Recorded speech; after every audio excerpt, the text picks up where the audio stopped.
You'll get to see one correct answer for the question, but remaining three options will give you some insight. To study for US CMA, I would tell myself, study.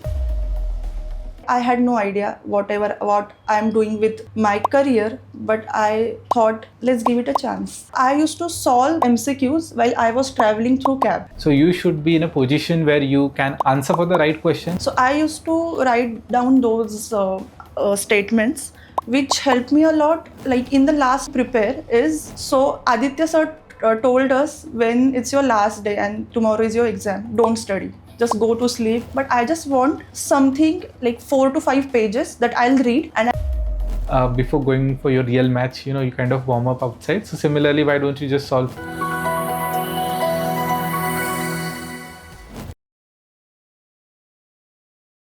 Welcome to today's podcast. Today we have with us a special guest, Prachiti, from our very first batch, the legendary batch I would like to call it, from where you must have seen episode with Zoili, who went ahead, completed CMA, went to Alliance Bernstein. Next we had Saki, who went to Barclays. And from the same batch, we have Prachiti, who completed CMA, went to Syngenta, and now with CFO Logic, a finance specialist working in FP&A. Today, I want to decode two things with her. First, at a very young age, she has achieved a considerable amount of experience across different roles, but not just roles, even bagging role of a manager, someone who's into a domain as a specialist plus managing people. So how did she manage to achieve it? Second, her CMA journey, starting from day one till her aspirations in career overall, let's say 5 years down the line, 10 years down the line. So Prachiti, welcome to the podcast. Hi, thank you so much for inviting me for this podcast. So Prachiti, just to give you an idea of today's podcast and the range I want to cover, we will be going back to day one of your CMA preparation, starting from, let's say, a question where if you start your CMA prep again from day one, what would you tell yourself till the point where if I ask about your future aspirations, given that you have good amount of exposure now, do you aspire to be an entrepreneur yourself, or do you aspire to be CFO of a company or any other role within a company? That is the range that we plan to cover. But starting with your introduction for our viewers, would you like to share a small introduction about yourself? Sure. Okay. Hi everyone, I'm Prachiti Ankaikar. I'm 22 years old, a finance specialist working in CFO Logic. I am also US CMA, student of Aditya sir. Okay. Thank you. And I still recall, means you being part of the first batch, you guys are very close to me. Yes. But going back to your preparation days, I met you after you had chosen CMA as a program. Yeah. So what was your thinking or thought process behind choosing this program? At which point you decided that I want to do CMA along with your BCom? I would like to start my journey when I was in school. Okay. So when I was in 8th standard, at that time only I decided I don't want to go for science. So choosing commerce was my first thing that I decided. And from there, my journey begins. One of my brother was preparing for CA. So I saw him studying day and night and he didn't clear CA. So at that time, I decided I want to do something that is in finance, but not CA. So I was looking for some great opportunity that I can get. And I was in BMCC. In BMCC, they offer this US CMA course. I found that one of my friends told me about it and I was like, okay, I'm going to pursue this course. How I ended up pursuing US CMA. Okay. And going back to the first question I had shared, knowing what you know right now, let's say in terms of CMA curriculum, exam experience, or let's say work experience as well, what would you tell yourself on day one of CMA preparation if you get to start again? If I am a student studying in SY, I don't know anything about CMA and I'm starting to study for US CMA, I would tell myself, study each and every theory, not just to clear the exam, but that this theory or this term or this topic is going to help me one day in my career when I will be doing job. So when I was studying, study those definitions, study those terms. But now when I'll look back, I'll do deep research on why this term, this formula, this definition is like this. I'll go deeper to each and every case studies that CMA offered for my future CMA aspirations. This brings me to an interesting question. Going back to our 12 core competencies, let's say 6 sections that we study in part 1 and then 6 in part 2. Yeah. Was there any section, for example, let's say corporate finance. After studying corporate finance, I felt like I should pursue career in this segment. So was there any section specific for you where after studying that section, you felt like, okay, this is where I want to make my career? In part 1, there was one topic, which was the first topic, all the financial statements. I really loved how CMA taught me to analyze financial statements. That was the first thing. Okay. Second was risk management. Okay. Sir taught me risk management when we were studying for part 2, I think. Yes. And it was really amazing. Sir taught us different case studies regarding it, and it was very interesting that I wanted to pursue a career in risk managing aspects. And then there were a part 2, topic 1, we had those ratios, which taught us why a company is doing good or bad, because that, like variance analysis and all those details, I loved those topics. It was my favorite one. I think when I gave my exam, I must have scored well in that part, but yeah, that was the topic. Okay, interesting enough. Actually, the variance analysis subject is something that students run away from or find it difficult. Glad to know that you liked it. Yes. And yes, thanks for sharing regarding the risk management part. Which further brings me to, let's say, your preparation journey. So somewhere around SY BCom, we started with CMA. Yes. Did you pick up CMA part? Means I know she picked up part 1 first, but again, picked up part 1 first or part 2, and how did you prepare for your CMA in general? So in SY, we started with the CMA journey. By the end of SY, when we had our 4th semester exams, me and my friends were thinking that now we have to study and prepare for this CMA examinations. But we were not sure, like, when should we get started and how should we, start our journey with. So sorry to interrupt. I still recall day 1 of interacting with you guys. You guys had been studying for some time. Yeah. And when I started asking you questions, for a minute I felt, are you guys genuinely preparing for US CMA or not? Yes. So in TY, we were pretty serious because placement started coming. And one of my friend got placement, and I was like, now I have to study for CMA and as well as prepare for placement. So at that time, I was pretty serious for studying for CMA thing. By end of Diwali, I thought by end of Diwali I'll start studying. I did, but I wasn't studying, studying for an exam. I was just studying for like college exams. Okay. I was reading each and every page of that book, Hawke's book, and I was like, yeah, I'll manage. I was studying the part 1, topic 1 for almost 2 months because that topic is too big, and I thought I'll study each and everything. I'll go in deep detail, but that is not how you study for your exam. I eventually got that later. I still remember it was 23rd of December 2023 when we met you. Oh. You came for our session at VMCC. And at that time you asked us, how are you preparing? At that time I had just studied part 1's topic 1. Okay. Not the rest 5 topics. My exam was on 6th of February. Okay. I had to study for 5 more topics, MCQs, case studies and everything in 1 month and 15 days. Yes. And when you started asking questions, you asked, do you know about support package? We were blank. We had no idea what a support package is. Even you asked, what calculator are you using? We were using normal calculator. We had no idea that there is a special calculator, that BA Texas one, that we have to use. So that day it was really eye-opening for us. Even later when we spoke about this, I would really like to mention this thing, that after 2 days of that 23rd of December, it was Datta Jayanti. So we often say you Datta in our life who came and bring what we can say, enlighten us to be honest. Okay. And then from that day I started studying really hard. I gave 13 to 14 hours for the first 15 days of January. By 14th or 15th of January, I completed all the topics that I took a speed. I understood that reading each and every line in a book is not a way that a person or a candidate should go for this type of exam. If you are giving exams of US CMA, CFA, you don't have to do that ratta marna thing and studying each and every page, just like the Indian exams.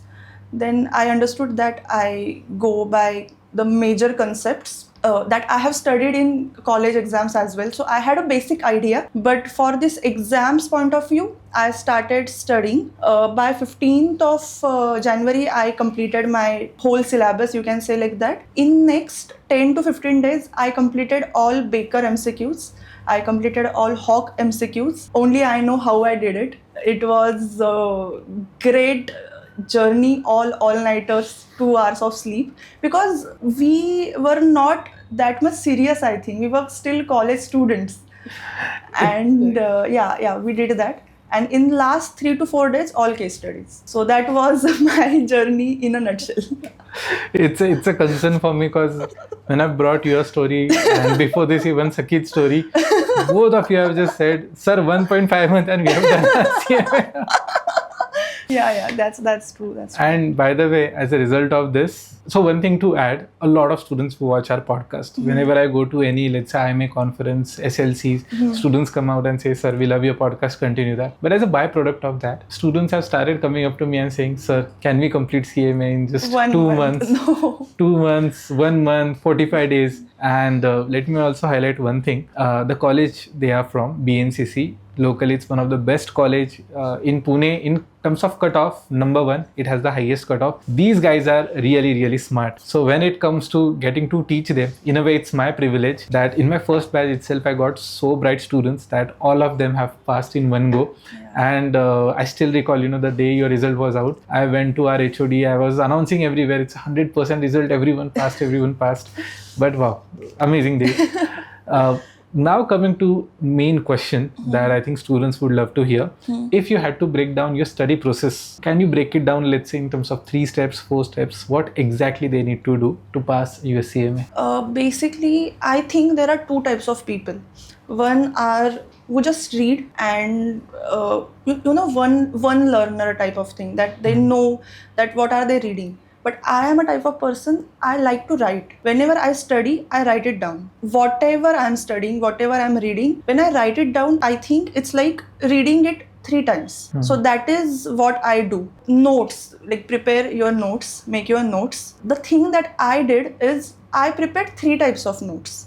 One where when I was studying for CMA part 1, I did those book wala detailed notes. So I thought these notes are not that much helpful, but at that time it was not that much helpful, but now it is. Whenever I go for any meetings or any client calls, I still read those notes for those formulas, why this formula is like this. So that helps me a lot. The second type of note I used to make when I used to solve MCQs.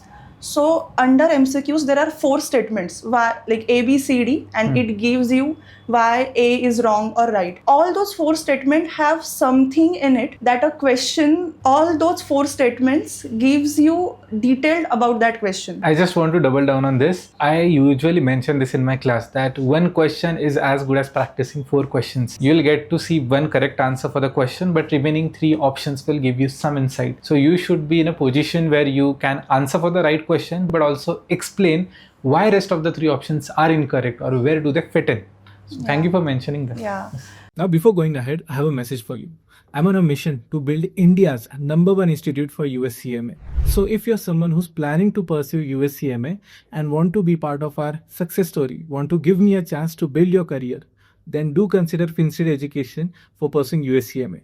Here, the learning is based on real-life applications, case studies. Secondly, there is a dedicated student success manager who will track your progress. And third, the placement model is inspired by IIM Lucknow's placement structure. So placement mentorship plus placement assistance will be taken care by our team. So if you want to pursue US CMA and have any queries around it, you can visit our website to book a call with our experts. Or if you want to join our next batch, you can directly call this number and book your seat. See you in class. So I used to write down those statements, which helped me a lot, like in the last 10 to 15 days when I was studying for MCQs. And the third type of note that I used to prepare is the note for last day. So Aditya sir told us, when it's your last day and tomorrow is your exam, don't study. Just go to sleep and go show to your exam. I was not sure with this method, to be honest. Sorry for that. I was like, I don't want to go and read each and everything, but I just want something like 4 to 5 pages that I'll read and I'll go to exam. So that note I prepared while studying for all these months. It's like a chart or a short note kind of a thing. On that one page, it fitted all the theory from one topic. So 6 pages for 6 topics and I'm done for the exam. That was my strategy. I mean, just going back to the method that I mentioned, it is usually for stress management. Okay. Someone who's not able to handle stress, if they just study some part or revise some part and they don't revise the other part, they often feel like, okay, we have missed out on something, and that might reflect in their exam. But typically, now that we are progressing, what we have done is we have created a VIP questions in-house. Okay. And that is something now I ask students to do only in last 24 hours, that just revise, and maybe in the morning, just like a warm-up before going for your real match, you kind of warm up outside. So similarly, why don't you just solve 10 simple questions which you know already, and then go and sit for the exam. Working well as far as possible. Now coming to the next part, which is your exam day experience. Now luckily students in Pune have an exam center in Pune itself, but those were the days when I had to travel, you guys had to travel to Mumbai. So how was it? We were really stressed, to be honest, really stressed. I was, even today, if I think of that day, 6th of February 2024. You are really good with dates. Yeah. I am good with numbers. That's why I wanted to choose commerce. I would want to specially mention this. So I went to Mumbai a day before, on 5th of February. Me and both of my parents were with me because they knew I am going to stress out. And I did, but even I cried for like I am not prepared. Even what happened, I studied and I was trying to solve one question, and unfortunately I was not able to solve that question. So I thought, if I'm not able to solve this question right now, what will I do tomorrow? And I cried but luckily my parents were with me. They calmed me. They gave me good food, have food, sleep. I slept. Next morning I woke up. I was like, jo hoga dekha jayega. Now it's on me. Then I went for exam. Luckily sir told us that the situations of that exam hall, that there is going to be cold, you have to wear jackets, you have to wear loose clothes, you have to wear good footwear and everything. So I was prepared. Like people who were with me in that exam, not my batchmates but other candidates who were showing up, they were feeling very cold. They had no shoes, that they were feeling very numb. But because I had those things, I was really prepared, and I was able to focus on only exam, not the other things. Yeah, and I even used that headphone kind of thing. Noise cancellation headphones. Those were really amazing. Sir told us, don't worry at all, use all the resources that you will get there. So we did the same. Something I had to go through. I still recall my exam, it was 23, the temperature is set at 23, so I was feeling cold. Very cold. So after that I have asked all my students to carry a sweater, and there's so many important points coming up in our conversation. Yes. Okay, and now coming to the good part.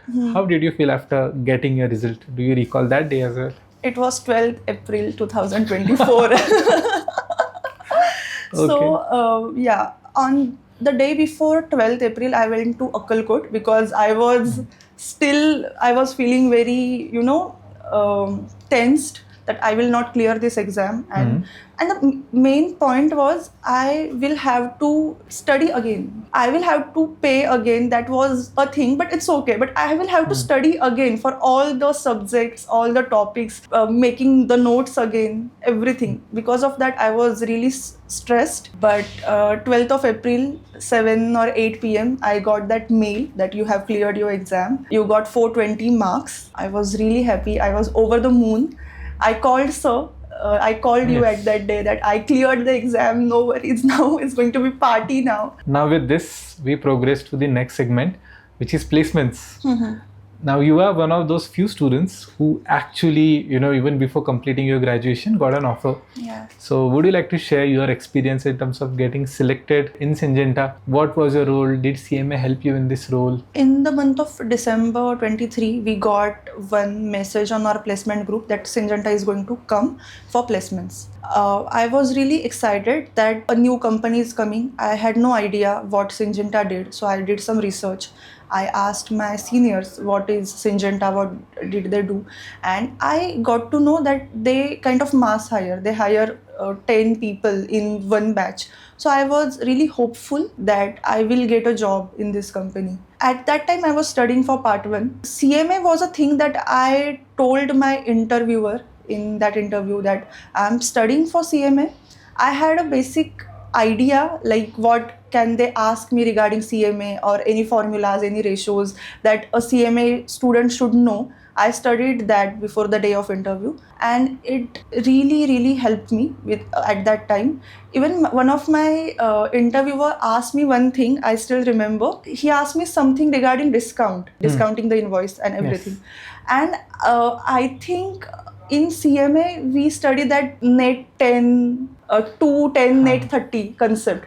Yes. I told him that concept, and because of that point they selected me. I still think that Okay. because that is the point, like college don't teach that concept in your college, Yes. but US CMA teach this basic details in this course. I studied something and I used that in my interview. Within next 15 days I got results, I got selected. The role was I2P. For better understanding of our viewers, what is I2P? I2P is like invoice to pay. I was working in invoice processing department. So in Syngenta, I was part of finance operations. I was working in I2P department. In the month of April, I joined Syngenta. At that time, my first result, I got my first parts result. 12th of April, I got result of part 1. And on 24th of April, I have to join Syngenta. So I had only 12 days in between to study for part 2, only studying. After that, it was managing job and studies. And all my friends decided that we'll go for studying for part 2 and we'll give part 2 in the month of June. So I have to manage my job and studies in those 2 months, like from April, May, and the first 15 days of June. Now going back to the point where you mentioned you gave your exam in February and you Yeah. had to join in April. And I still recall you guys have given, you and your friends, you have given your exam in May-June window, I think specifically in the month of June. June, yeah. So how did you manage your studies with part 2? Anything for, let's say, working professionals that can help? To mention this thing, I got my part 1 result on 12th of April 2024 and my joining date was 24th of April 24. I had only 12 days in between to study only for this part 2 exam. After that, it's like managing both studies and job. It was not that much easy, and I really appreciate those who manage their studies along with their job, like studying for any particular exam. It was not that easy as I used to live almost 20 kilometers from that place. I have to travel each and every day, almost 40 kilometers, going there, working there, like sitting there 8 hours a day and coming back home and studying all night. So it was a kind of stressful journey.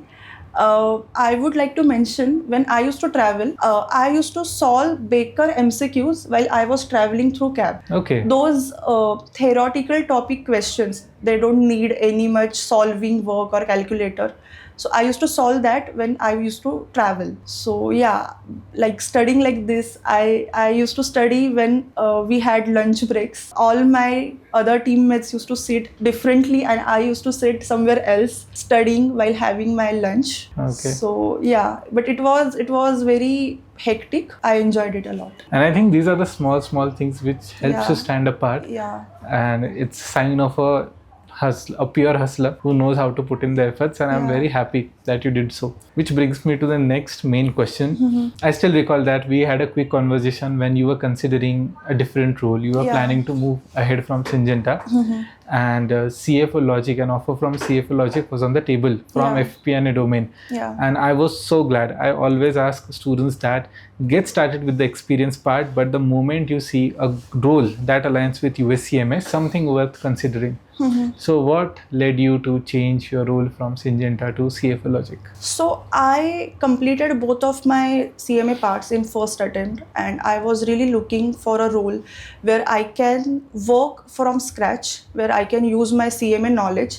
Whatever I have studied in CMA, I can apply there. I can have a direct client facing role where I can communicate with clients, where I can communicate with my team. I wanted something like that, and fortunately I got one offer from CFO Logic.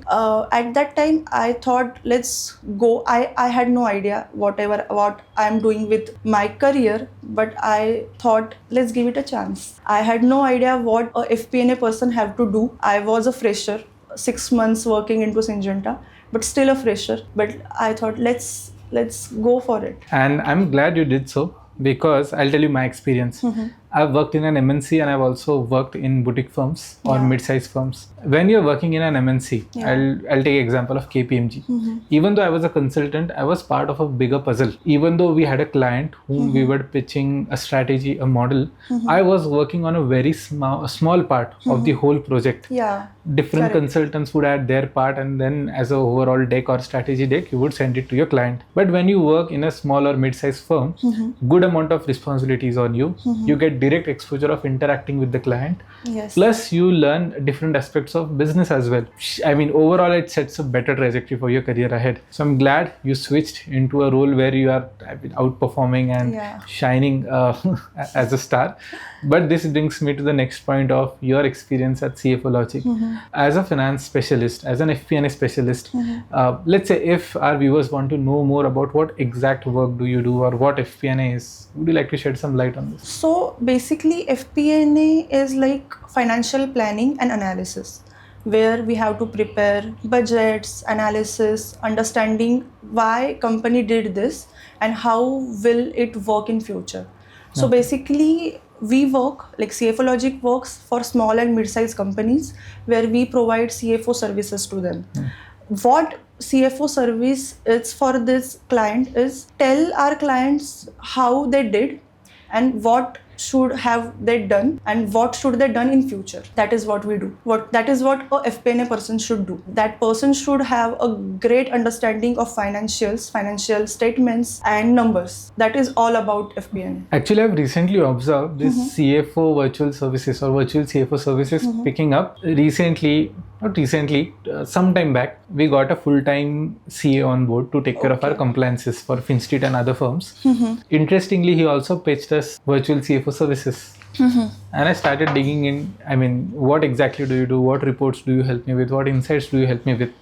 Now, after hearing all this, I could completely see, a CMA perfectly fitting into the role. I went back to our CA saying that I'll take care of it. I am a CMA.